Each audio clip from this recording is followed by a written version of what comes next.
Kung gusto nyo po, tirhan nyo na lang po ako ng para sa pagkain ko. Ang sa akin lang po, dahil nag-comply ako una, na hindi ko naman alam kung na meron palang ganong instruction. Kasi po pinalabas kaming dalawa nun. Hindi ko po talaga alam yung exact amount. I just have to make it of record, Mr. Chair. Nagugulat po talaga ako na sinasabi ng General na hindi siya aware sa amount. Nag-usap man tayo na from 65 to 50. Gusto ko nga in writing yun. Sabi mo nga 50. Tapos gusto mo, sabi mo hindi mo kaya hanggang bumaba ka pa nga ng 30. We mentioned the amount. Please, wag ka naman magsinungaling. Again, I did not intend to commit any yung pagsisinungaling. Wala po akong intention na lukuhin ang itong honorable committee. Pambihira naman, bibigyan mo lang 2,000 yung anak mo. Dalawang anak.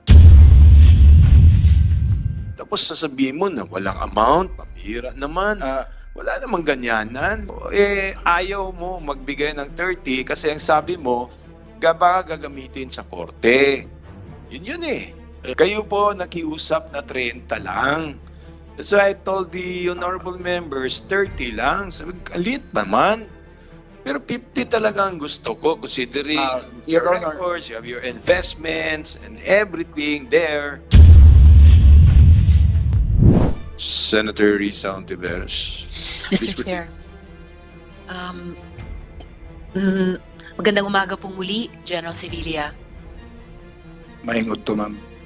Mahingod to po. General, naalala niyo po yung executive session natin last week. The committee devoted a lot of time, a lot of energy para subukang i-clarify yung mga issues at subukang makapagbigay ng payo towards a resolution. Nabalitaan nyo naman po yung rekomendasyon ng komite, specifically on the matter dito rin po sa materials na ibinigay ng CA Secretariat sa amin, na the General was also alleged to have been remiss in providing financial support to their minor children since 2017. Ito pong nasa sworn opposition filed against him, you, Good General, by your spouse, Tessa Reyes Sevilla, that he has been giving only 2,000 pesos a month. Natanggap nyo naman po yung payo, yung rekomendasyon ng komite tungkol dito? Yes, Your Honor, and as a matter of fact, I immediately complied with the order of the chairman of this committee. Immediately after that, I sent my letter and I actually deposited half of the amount. And as a matter of fact, I also included or enclosed the receipt of my funds transfer, Your Honor. Salamat kayo, General. But I just like to refresh your memory, sir. Ang rekomendasyon po ng komite ay kalahati ng sweldo nyo, just the base pay, excluding yung allowances nyo, excluding yung amount reflected in your SALN, excluding po yung investments nyo sa stocks, just the base pay, kalahati po noon bawat buwan sa inyong asawa at mga anak, at yung tuition po ng dalawa ninyong anak taon-taon. Sinabi din po ng komite na posible namang pong i-formalize ito sa AFP sa pamamagitan ng tamang dokumento allowing the AFP to automatically send half of your base pay to your estranged wife every month. Ito po ba ang kinomply ninyo, sir?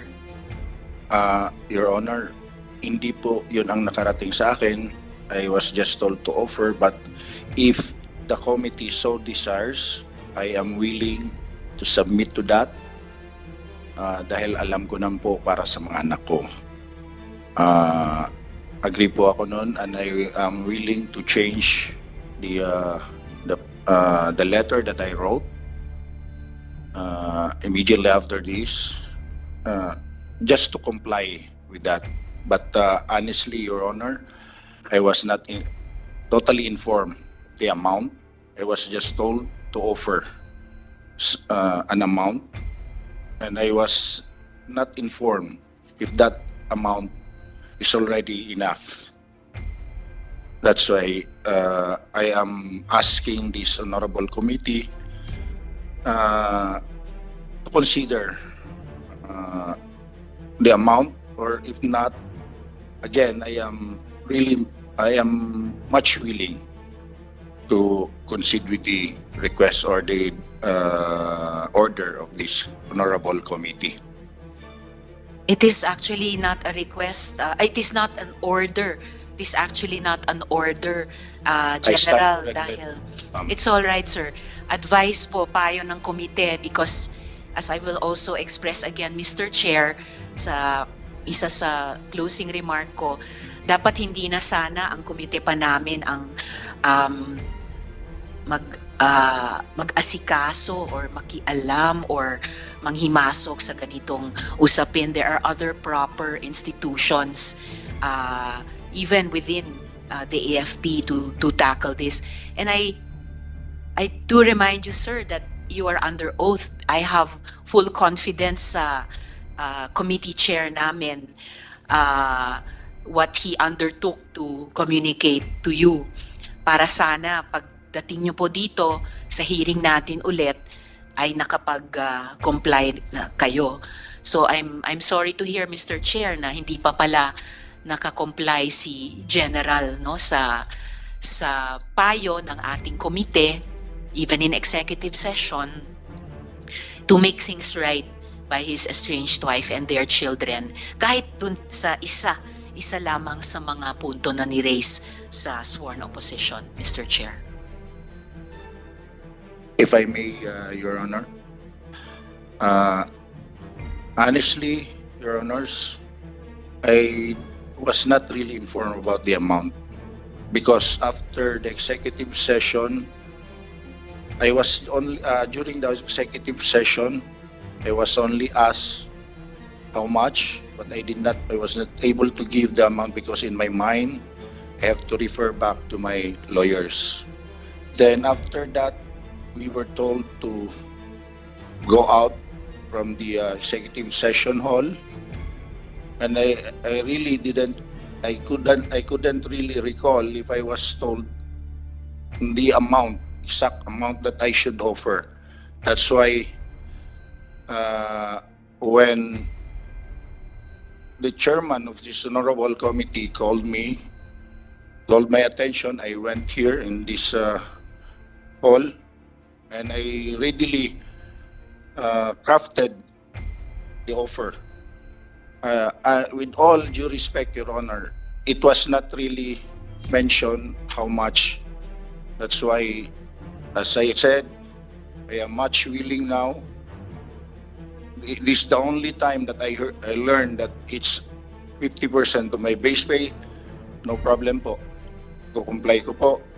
But ang sa akin lang po, dahil nag-comply ako una, na hindi ko naman alam kung na meron palang ganong instruction.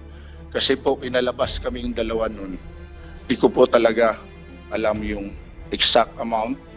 But with all due respect, Your Honor, sana po makonsider nyo yung offer ko, and I am very much willing to change it immediately just to comply. Before we proceed, Yes, I'd like to acknowledge the presence of our Vice Chairman, Committee on National Defense, Commission on Appointments, Senator Christopher Bong Tico. Good morning, Senator Bongo. Please, ma'am, proceed. Salamat kayo, Mr. Chair. I'm glad to hear the General saying now that he is willing to heed the advice of the committee. But I just have to make it of record, Mr. Chair. Nagugulat po talaga ako na sinasabi ng General na hindi siya aware sa amount. And the situation Ma'am, is still Can that. I intercede, please? Comply. Yes, Mr. Chair. Diyan, nag-usap man tayo na from 65 to 50. Gusto ko nga in writing yun. Sabi mo nga 50. Tapos gusto mo, sabi mo hindi mo kaya hanggang bumaba ka pa nga ng 30. We mentioned the amount. Please, wag ka naman magsinungaling. No, sir. Tinutulungan na nga kita. Sir, if I may, Yung tama yung sinasabi ni Senator Ontiveros na hindi ito proper venue. Pero alang-alang na lang yung humanitarian, especially Senator Villar, pambihira naman bibigyan mo ng 2,000 yung anak mo. Dalawang anak. So, tinutulungan ka namin. As what Senator Ontiveros said, hindi nga to venue para sa mga problema nyo. Yun. Tapos sasabihin mo na walang amount, pambihira naman. Wala namang ganyanan kasi tinutulungan na nga kita. Tsaka tumawag pa si Congressman Uy, tumawag sa akin, lupitan ako, tulungan. Of course, lahat naman tinutulungan ko. Me being the chairman of Committee on National Defense, 11, 12, 13 Congress, tapos ngayon nakabalik ako sa Kongreso, talagang tinutulungan ko lahat, hindi lang AFP, lahat. Ganun. Pero ayaw mo magbigay ng 30 kasi ang sabi mo, baka gagamitin sa korte. Yun Your Honor, Diba? if I may, Sige, please. ang maalala ko po, Your Honor, yung dito na nasabi mo. Dito tayo, Yes, Your kasama si Senate President. Yes, sir, Your Honor. Oh. Ang nabanggit niyo po was 30. Yun po ang pumasok sa isip ko po. Sorry po kung nagkamali ako sa pagdinig. Kayo po nakiusap na 30 lang. That's why I told the honorable members, 30 lang. Sabi, kalit naman. Pero 50 talaga ang gusto ko, considering Your your Honor, records, you have your investments, and everything there. Kaya naman. if I heard you wrong, Your Honor, I submit to that. And again, I'm sorry because what I really understood was that the amount was 30. So, but again, I am very much willing to submit to that agreement, and effective immediately, I will do that, Your Honor. If sana po, the Honorable Committee would consider my appeal. It's just perhaps there was a miscommunication or misunderstanding on my part because at that time, Your Honor, medyo kung maintindihan lang po, bothered din po ako. But again, I did not intend to commit any yung pagsisinungaling. Wala po akong intention na lukuhin ang itong Honorable Committee. Kung kinakailangan po or dahil nga po sabi 50% of my base pay, I am willing to submit to that, Your Honor. Senator Ontiveros. Salamat kayo, Mr. Chair. In general, I've been shown just now yung kopya nung sulat ninyo sa aming chair, committee chair, kung saan nakasulat dito, I declare to increase my support to my children to 15,000 pesos for each child to be given every 15th and 30th day of each month, starting this month. So, yun yung magtototal ng sinasabi nyong akala ninyong 30,000 pesos a month. Nakasulat din po dito na I am taking on this duty to support my children to the best of my ability within my means, as my monthly take-home pay is only 75,542 pesos and 78 centavos. Clarification lang po, sir, dahil naalala ko po nung executive session natin, nung tinanong po namin sa inyo magkano ang base pay nyo lamang, I recall that you said 130,000 pesos a month. That was the gross pay of because I have not seen my payslip yet as a Brigadier General, Your Honor. It was only when I was required to submit a letter that I saw the amount that I am receiving. But I mentioned last time that it's an equivalent to a salary grade 27. The amount stipulated therein, I did not mention, if I remember right, I mentioned 132, but I know